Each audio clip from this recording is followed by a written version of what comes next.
नमस्ते दोस्तों, स्वागत है आपका आपके अपने YouTube चैनल अकाउंटिंग सिंप्लीफाइड पे। आज की इस वीडियो में हम डिस्कस करेंगे एक छोटे से कन्फ्यूज़न के बारे में, जो कि है TDS का सेक्शन 194C और 194J। इनमें क्या फ़र्क होता है, कौन सी पेमेंट पे हमें कौन सा सेक्शन अप्लाई करना है।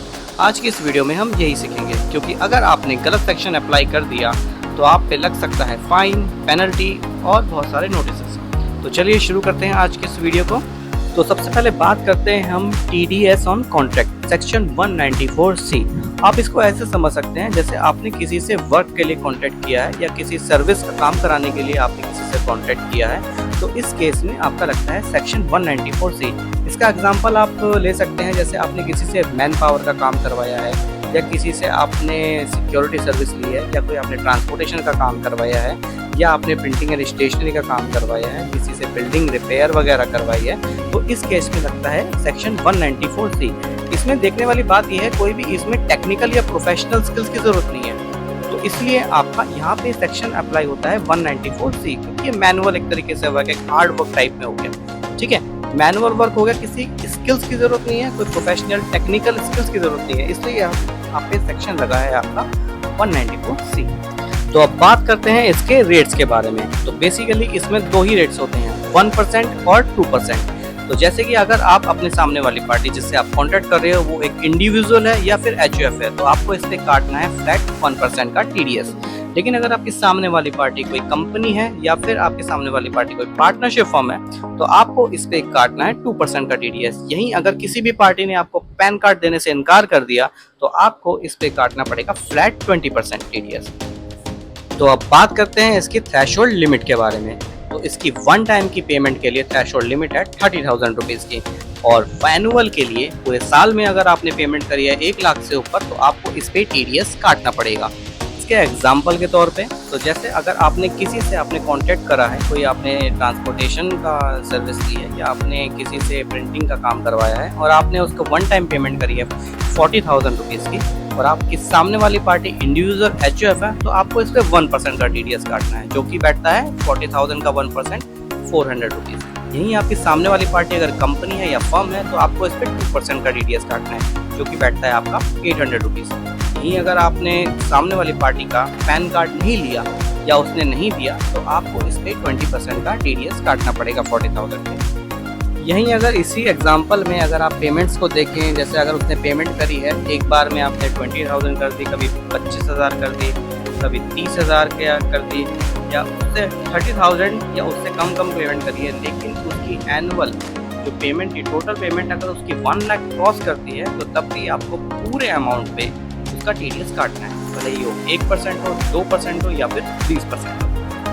अब बारी आती है TDS के नेक्स्ट सेक्शन, जो कि है 194J, TDS ऑन प्रोफेशनल और टेक्निकल सर्विसेज के बारे में। अगर आपने किसी से प्रोफेशनल सर्विसेज ली है या किसी से टेक्निकल सर्विसेज ली है, तब आपको TDS ऑन कॉन्ट्रैक्ट नहीं, इसमें आपको काटना पड़ेगा TDS on professional and technical services में। जिसमें एग्जाम्पल के तौर पे आप ले सकते हैं, अगर आप किसी CA से, किसी लॉयर से, किसी डॉक्टर से या किसी आर्किटेक्ट से अगर आप सर्विसेज लेते हैं, तो आपको इस पे काटना है TDS on profession and technical services, जो कि है 194J में। तो अब बात करते हैं इसके रेट्स के बारे में। तो बेसिकली इसमें सिर्फ दो ही रेट्स होते हैं, पहला होता है 10% और दूसरा होता है 2% का रेट।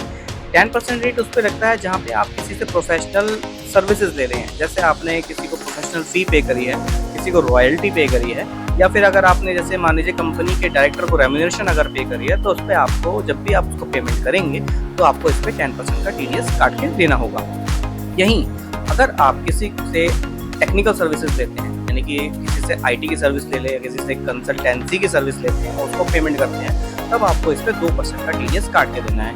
यहीं अगर किसी का सामने वाले का पैन कार्ड नहीं मिला, तो सेम एज इट इज़ 20% का फ्लैट उस पर TDS काट के देने हैं उसको पेमेंट। अब रही बात इसकी थ्रेशोल्ड लिमिट की, तो उसकी थ्रेशोल्ड लिमिट आपकी सीधा फ्लैट 30,000 की है पूरे साल की। पूरे साल भर में अगर आपने किसी को 30,000 की पेमेंट या उससे 30,000 से ज़्यादा की अगर पेमेंट करी है, तो आपको इस पे TDS काट के उनको देना पड़ेगा। अब एग्जांपल के तौर पर इस पर ले लीजिए, जैसे अगर आपने किसी से IT की सर्विस ली है या किसी सॉफ्टवेयर इंजीनियर से कोई सॉफ्टवेयर डेवलप कराया है और उसको पेमेंट करी है आपने 50,000 की, तो आपको इस पे 2% का TDS उसको काट के देना है अंडर सेक्शन 194J में। अब बात करते हैं इसमें शॉर्ट्स में आपको डिफरेंस अगर मैं बताऊं, तो अगर आपका वर्क का नेचर कॉन्ट्रेक्चुअल है या मैनुअल है तो आपका सेक्शन लगेगा 194C। यहीं अगर आपका जो वर्क का नेचर है वो अगर आपका हुआ प्रोफेशनल हुआ या फिर नॉलेज बेस्ड हुआ तो इसमें आपका सेक्शन लगेगा 194J। दूसरा डिफरेंस आता है इनके रेट्स का। TDS ऑन कॉन्ट्रैक्ट में यानी 194C में आपके रेट्स था, पहला था 1% का, दूसरा था 2% का और तीसरा था पैन कार्ड ना होने पे 20% का रेट था। यहीं अगर प्रोफेशन में बात करें तो आपका पहला था 10% प्रोफेशनल सर्विसेज पे, 2% टेक्निकल सर्विसेज पे और 20% पैन कार्ड नहीं प्रोवाइड करने पे। थ्रेशोल्ड जो लिमिट थी इसमें ये आपकी थी TDS ऑन कॉन्ट्रैक्ट में 30,000 की वन टाइम पे और 1 लाख की पूरे साल भर में। और यहीं पे अगर प्रोफेशनल में देखा जाए तो आपकी 30,000 पूरे साल भर की लिमिट आती है। एग्जाम्पल के लिए 194C में आप ले सकते हैं प्रिंटिंग का काम, लेबर का काम या फिर ट्रांसपोर्टेशन का काम। और 194J में आपको एग्जाम्पल लेना पड़ेगा CA का काम हो गया, डॉक्टर का हो गया या फिर लॉयर का हो गया।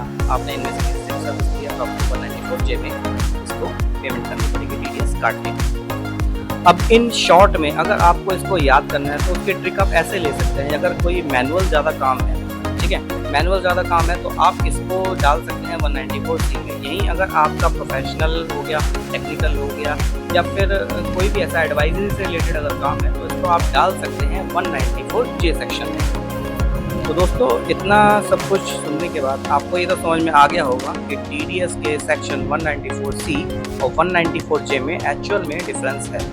आपकी छोटी सी मिस्टेक आपको पेनल्टी, फाइन्स वगैरह में धकेल सकती है, लेकिन अगर आपने सेक्शन सही डाला तो आप इन सब चीज़ों से बच सकते हैं। उम्मीद है आपको ये वीडियो देखकर समझ में आ गया होगा कि आप इसमें डिफरेंस कैसे कर सकते हैं। वीडियो अच्छी लगी हो तो इसे लाइक कीजिए, अपने फ्रेंड्स के साथ शेयर कीजिए और चैनल पर नए हो तो प्लीज़ इसको सब्सक्राइब करना ना भूलें।